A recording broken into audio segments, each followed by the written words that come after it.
Greetings, Guardians. My name is Bife here. Over the last season and the last few weeks of its story, I think one of the biggest questions we've had to grapple with is this.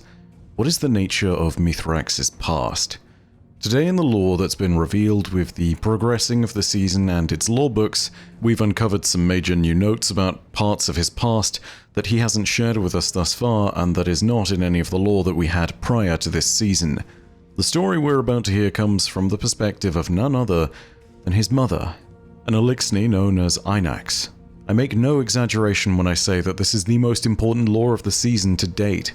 It confirms theories that have been pondered by the lore community for a while and gives us deep insights into what Mithrax has been haunted by this whole time.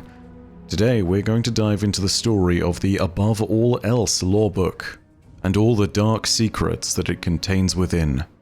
But first, a word from our sponsors at Factor. Keeping up with nutrition and wellness goals nowadays is a hard graft. Meal prep takes time out of your day and can be a bother, and then you're always trying to watch what you eat. But luckily, Factor helps you with all of that with their pre-planned meal packs.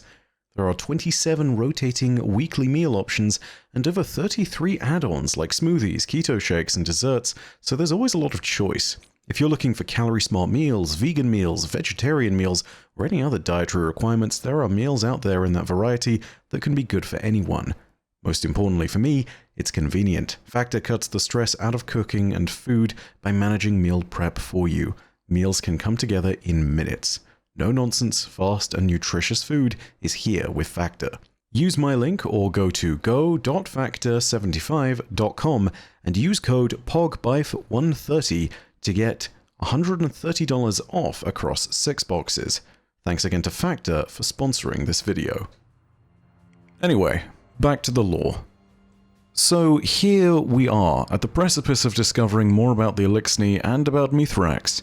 These details were hard to confirm at first, due to the fact that the first entry of the Above All Else lore book doesn't really give us much context. However, the second entry of the lore book gives us all the circumstantial evidence that we need to link characters together. So let's begin with the lore book in question, the first entry of which, The Long Drift, tells us about the nature of the Eliksni's flight from Rhys and the way that the houses interacted on their voyages. Take a listen. My family named me Ethrix, sturdy heart, and held me aloft in the shadow of the great machine. My birth name was chosen to extol my strength as a hatchling. My chosen name would be aspirational. On my third molting, I chose the name Einax, gentle hands. I would be the greatest weaver our house had ever known. I was so sure of it. Then our world ended. Then, I was sure of nothing. The end of our civilization came from the outside in, like a hand slowly closing around a throat. At first, it didn't feel real. Rhys was gone, and my house was trapped aboard a ketch, knowing that there was nothing at our backs. For so long we broadcasted distress calls into the dark, hoping for others on the long drift to find us and offer succor. Help never came. Every satellite world we visited, the story was the same. Desolation, death, despair. Weeks of searching turned into years, and I feared we were the only ship that slipped between those proverbial fingers of destruction. Were we the last? We had to continue hoping it wasn't so. As we drifted among the stars, we inevitably lost members of our house along the way. I wove the finest memorial shrouds for our dead so that they could rest in security and peace. Then, as the egg cloth ran out, we could not give them the dignity of binding. My gentle hands were eventually used to separate dead meat from carapace. We would not starve in the dark.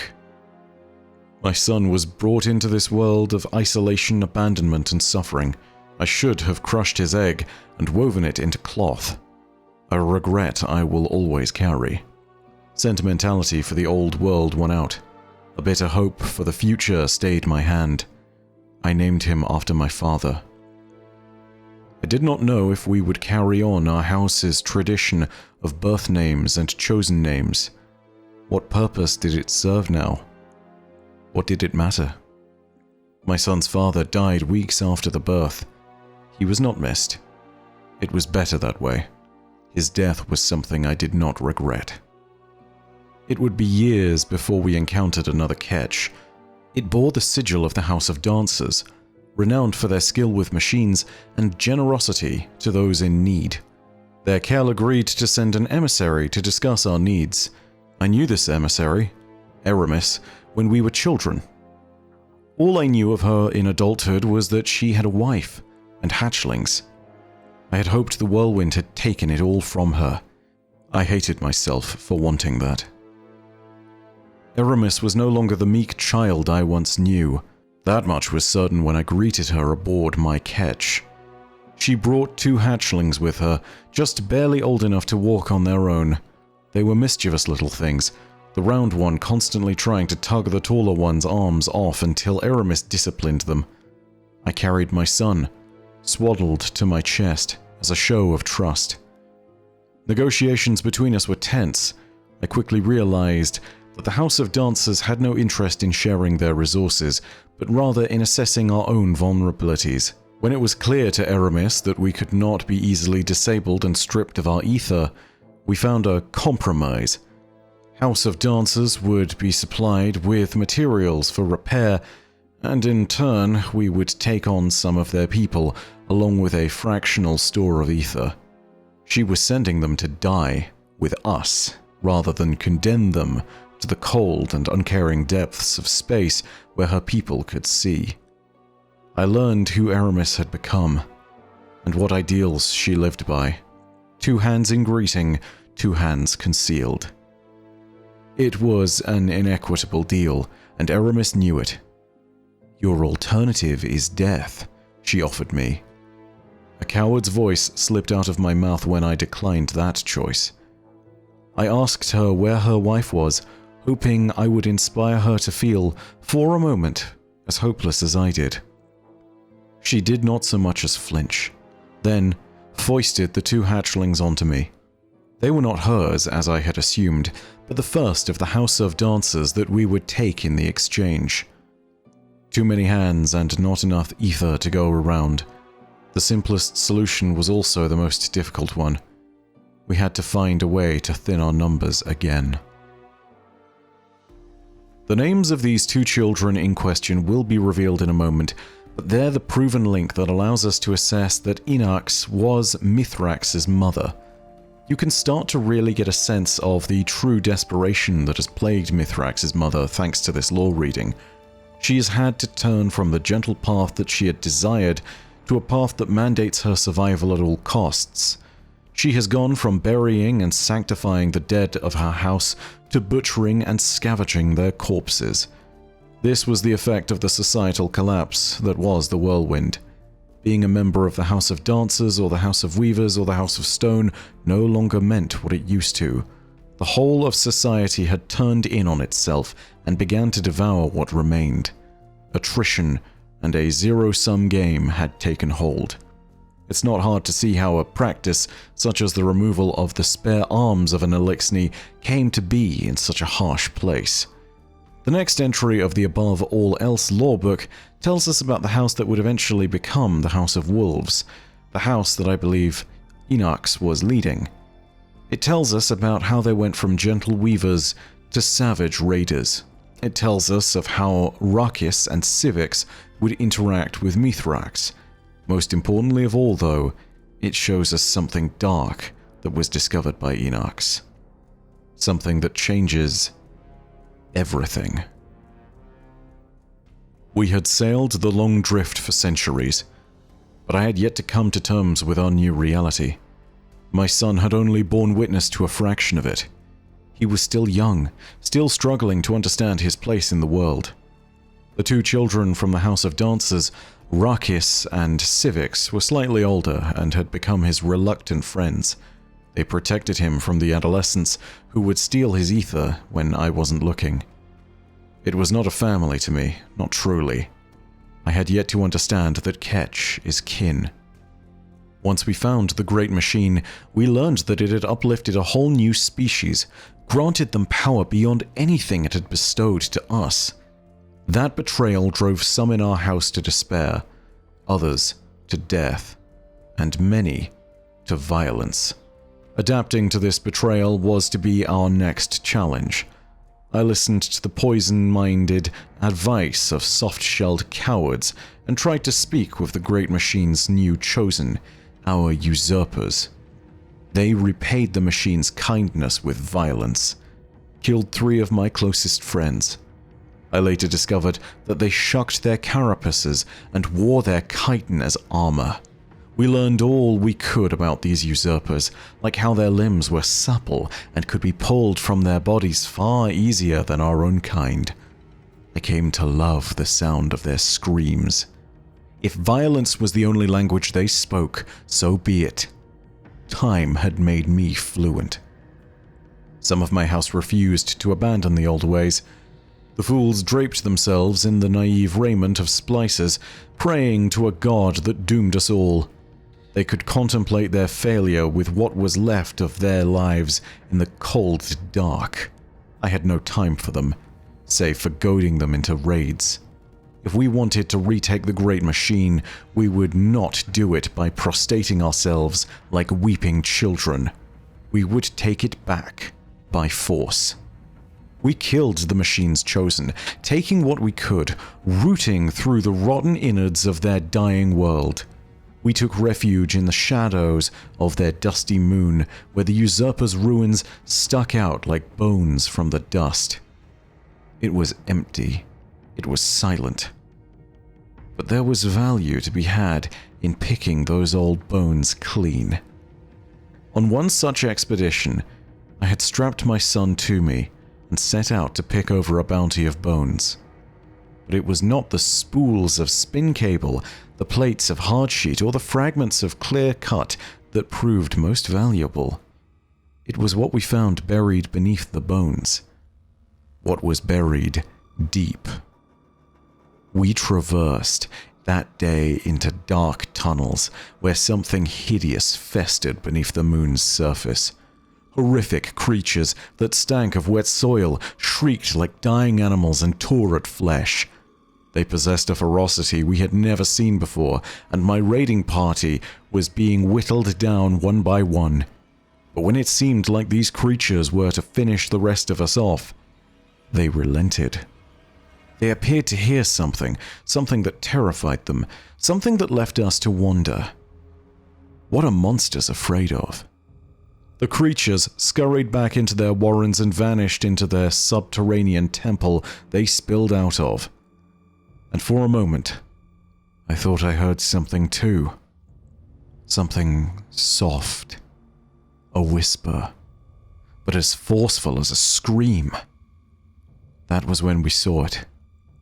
Situated in a rift beyond the temple. The true treasure of this dusty tomb. A pyramid of jet black. Opening its doors for us. There's a lot to break down about this, and I know the most shocking revelations are right there at the end, but let's start from the top. How is this connected to Mithrax? Well, we know for a fact that the 2 hatchlings delivered to the house by Eramis were in fact the Spider and his brother Civix. A little note on Civix, because not many people will have heard of him. He was the final boss of the Season of the Forge, aka the Black Armory, back in Forsaken, who led the Kel's Scourge faction of the House of Dusk. As best we can tell, Civix and his forces are credited with the creation of the Anarchy, the exotic grenade launcher. More importantly, they were the only Elixni force able to successfully invade the Lost City in any capacity, storming the Botza district with their enforcers, stealing the technology of the Black Armory Vault, and constructing the now infamous brig designs of Insurrection Prime, designs that would be distributed throughout all the other fallen houses in time. We would kill Civix in the process of the Izanagi's Burden mission back in the Season of the Forge. But his brother, Rakis, who was of more sane mind and less raving madness, would persist. He would go on to become the Spider. It is known to us that the Spider and Mithrax previously were both members of the House of Wolves together, which we know were previously known as Gentle Weavers according to Mithrax's own description. Mithrax and the Spider would both apparently have some degree of growing up together that they did, and it appears that they've both had a degree of familiarity with each other based on the history of taunts that the Spider has offered to Mithrax. These taunts are enough to bring Mithrax to threats, and allow him to willingly call the Spider by his true name, Rakis. He has not mixed pleasantries with threats, he has not given some subtle threat, he has been open about his willingness to dock the Spider as an example, something that Mithrax has outlawed within his own house. The history there is, therefore, decidedly complicated. But all of that is simply what was established so far as Mithrax is concerned. The real revelation here, of course, is that his mother Inax would venture to the moon with Mithrax in tow one day, and had discovered something dark and ancient on that moon. The dark and ancient thing was at first guarded by a force that was clearly the Hive. They were ferocious, and under most normal circumstances would have easily been able to kill an Eliksni raiding party outright. But of course, that's not what transpired. Oddly enough, the description of the Hive given here is another important callback to the lore of the Black Armory papers of Henrietta Miran, which describes an unknown assailant on Earth near the Black Armory facilities found in the Beluzia Forge as we would know it now. It describes how back in the time of the collapse, there was an assailant at the doors of the Black Armory facility that also stank of wet earth and screeched like a machine being stretched and compressed. Eerily similar descriptions. It's an important aside, but if this confirms that the Hive were on Earth at the time of the collapse, it shows not only the full-scale assault and how massive it must have been alongside the Witnesses' forces, but it also shows us the utter rebuke of the Traveler, who would have sent them back in the moments when it sacrificed itself. The Hive would have been at the EDZ in this moment, and at current there are no more Hive in the EDZ. The most important of details, of course, is that something terrified the Hive and sent them fleeing back to their temples and warrens. The Hive fled in fear for their lives. It was a voice that sent them scurrying, a voice with the sound of a whisper, yet the commanding presence of something far greater. This is the moment at which Mithrax's mother, Inax, discovered the Lunar Pyramid. It's here where things suddenly become even more terrifying. You see, when we were transported back into the Lunar Pyramid during the Season of the Haunted, we encountered a location called the Chantry of the Darkest Hour, a location matching both the description of where Eris discovered the glaive known as Nezarek's Whisper, and also with a name matching the description of certain sentences in the lore of Nezarek's sin. If we did understand one thing about Nezarek, and if they were indeed a disciple, it's that Nezarek is connected to the Lunar Pyramid, and there have been continuous notes from this season's lore with theory that allows us to assess the idea that the relics are also connected to Nezarek, and that Mithrax may well have had some interaction with them in the past, as has Spider and the other various pirate lords in the story. With all of that said, I think this now is too important a link to ignore. We can't close out the idea that this is not to do with Nezarek. What happened to Mithrax's mother and Mithrax inside the pyramid is our next big question. His story was likely touched by the darkness of the Witness's disciple in some manner, and if the relics are at all involved, then it is no surprise that he would have been hesitant to share the truth with us. I have a feeling that what happened inside the confines of the pyramid is what we'll discover next week. And there is one final mystery. The seasonal story this week involves the Beast Tamer pirate lord. But the Beast Tamer was assaulted by another force before us, one that was surprisingly organized. There's an interesting third party here. Someone else is hunting the relics, perhaps. Whoever that someone else might be, they may also be the key to the story here. There are moving parts to this unfolding narrative. Keep them all in mind. the mysterious force that butchered the Beast Tamer's forces, the relics and what the contents inside them might be, the ever-persistent delicate tomb, and the accounts of Mithrex's mother in the Above All Else lawbook. All things seem to point to Nezarec, the disciple.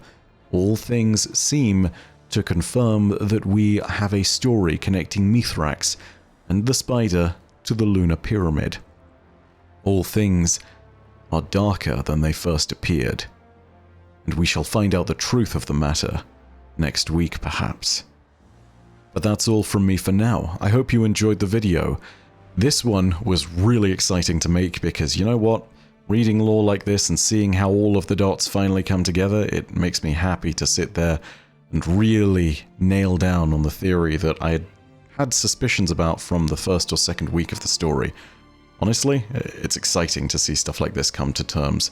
So, with all of that being said, thank you very much for watching. If you enjoyed, go ahead and leave a like. And remember to hit subscribe and the bell next to subscribe to turn on those email notifications.